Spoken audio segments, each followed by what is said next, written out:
Перевод Алан Хо насчитывает несколько столетий, но все переводы, которые были сделаны с 1840-х годов, середины XIX века, они представляют собой в основном какой-то вот такой якутский пример септуагинты, то есть это очень близкое переложение якутского оригинала, это преобладание транслитерации в именах собственных, в реалиях, и поэтому в определенном смысле эти переводы не очень читабельны.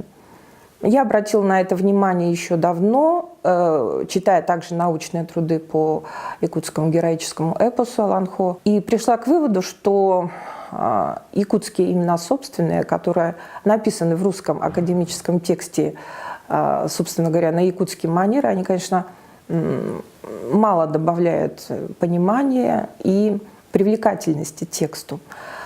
Что говорить о переводе Алан Хо как таком коммуникативном переводе, чтобы он привлек читателя иноязычного, далекого от якутской культуры, чтобы этот читатель увлекся приключениями героев, персонажей этого эпоса, это, конечно, был вопрос.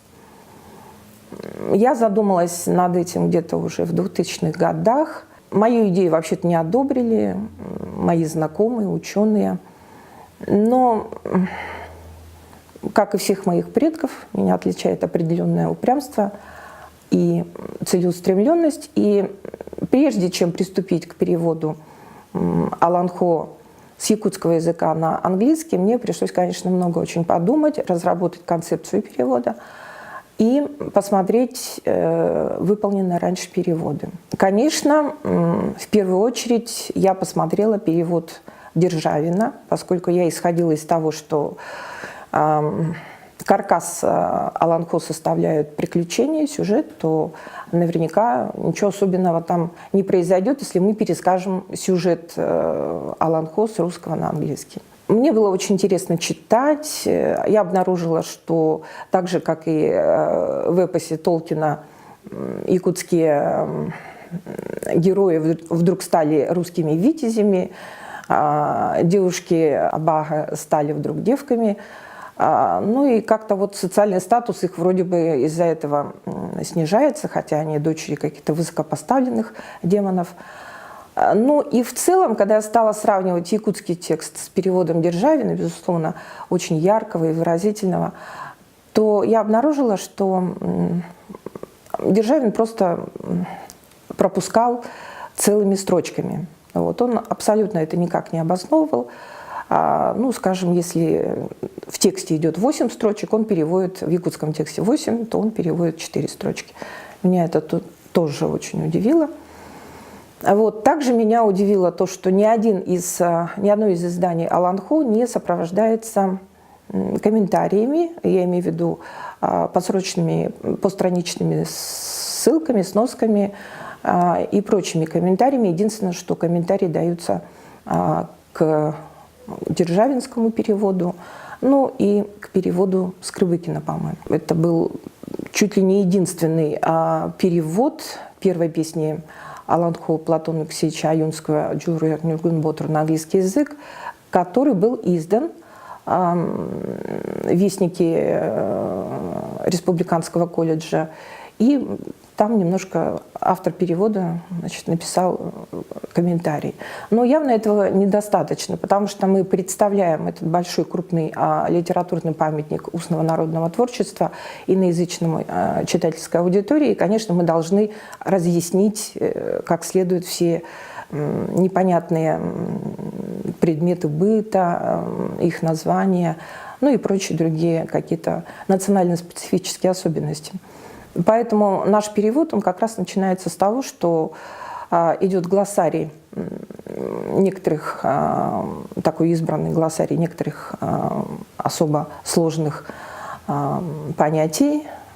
Каждая страница содержит сноски, и, в общем, у нас достаточно объемный такой разъяснительный идет комментарий. С какими трудностями обычно сталкивается переводчик вообще любого текста, тем более такого этнического текста? Во-первых, это трудности, связанные с языковой компетентностью, с культурной, с переводческой компетентностью. То есть переводчик должен быть достаточно опытным, он должен хорошо знать оба языка, он должен хорошо знать обе культуры и иметь достаточный опыт перевода.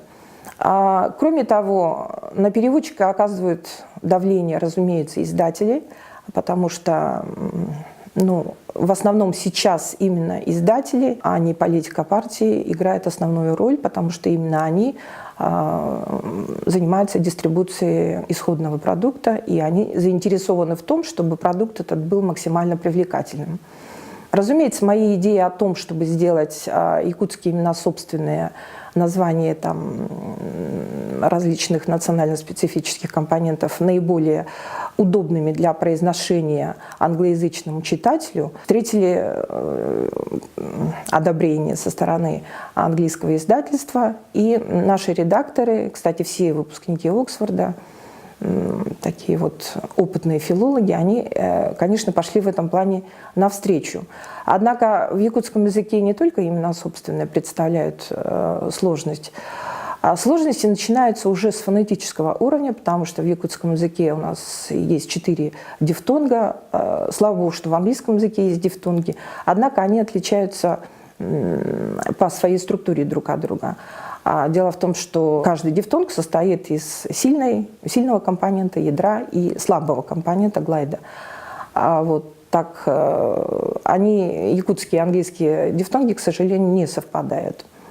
В якутском дифтонге сильное ядро находится в конце, а в английском в начале. Из-за этого такое несовпадение. Я решила эти дифтонги передавать одной фонемой, одной буквой. Вот, и я подумала, что так, наверное, лучше, потому что даже из моего личного жизненного опыта, когда я сталкивалась с тем, как русскоязычные люди произносят якутские слова как «ысаах», и в русском языке же нет дифтонга, поэтому они прочитывают буквально каждый компонент вместо «ыс-ыгэх», или вместо «манетах» произносится как «манехтах». Вот. Как-то это мне было не очень просто даже на слух воспринимать. И я просто решила приблизить прочтение имен собственных на фонетическом уровне именно к речи получателей. В данном случае к английской речи. Вот, мне кажется, получился довольно интересный опыт. Может быть, он будет где-то подхвачен. Во всяком случае, в тех переводах халанху, которые мы сейчас осуществляем, это серия региональных халанху под редакцией доктора и профессора Илларионова из СВФУ, также идет та же самая традиция, то есть имена должны быть удобопроизносимы. Вместе с тем они не должны искажаться, то есть специфика национальная сохраняется. Что еще? Конечно, лексические проблемы составляют большую трудность, потому что часто бывает, что некое название отсутствует в другом языке. Разумеется, это могут быть названия каких-то единиц измерения, каких-то там, я не знаю, продуктов, нет, не продуктов питания, какое-то название какой-то еды, блюд, вернее. Это, возможно, название родственников, их наименование. И вообще вот эта родственная иерархия, она, конечно, может отличаться, и многие другие моменты.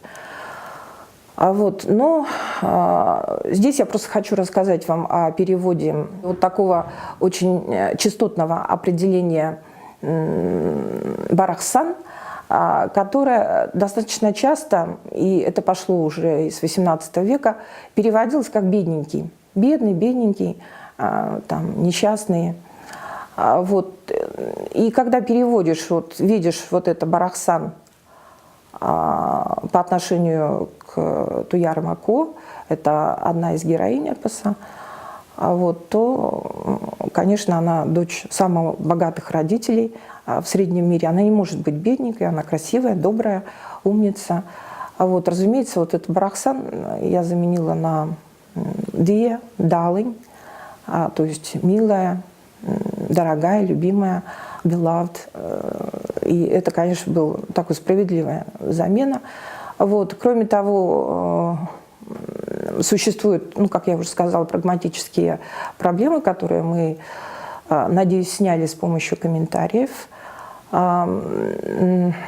Но, скажем, описание сироты, Готулаях, Эрейдах, Бруйдах, вот это вот Эрейдах, Бруйдах, это вот это парное слово, против которого выступили наши издатели британские. Они сказали, такого явления нет в английском языке, значит, вы должны отказаться от этого и перевести только один компонент. Вот. Ну и у нас вот это «Рейдах, Буруйдах», он переводился, как только он не переводился, то есть даже он перевелся как «The Miserable». Как раз к тому времени вышел фильм «The Miserable», то есть очередной там ремейк романа Гюго.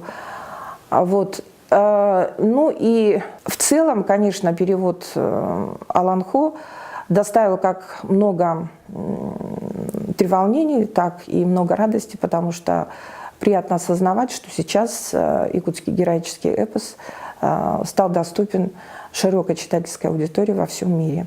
В данное время его можно найти во всех крупных библиотеках мира.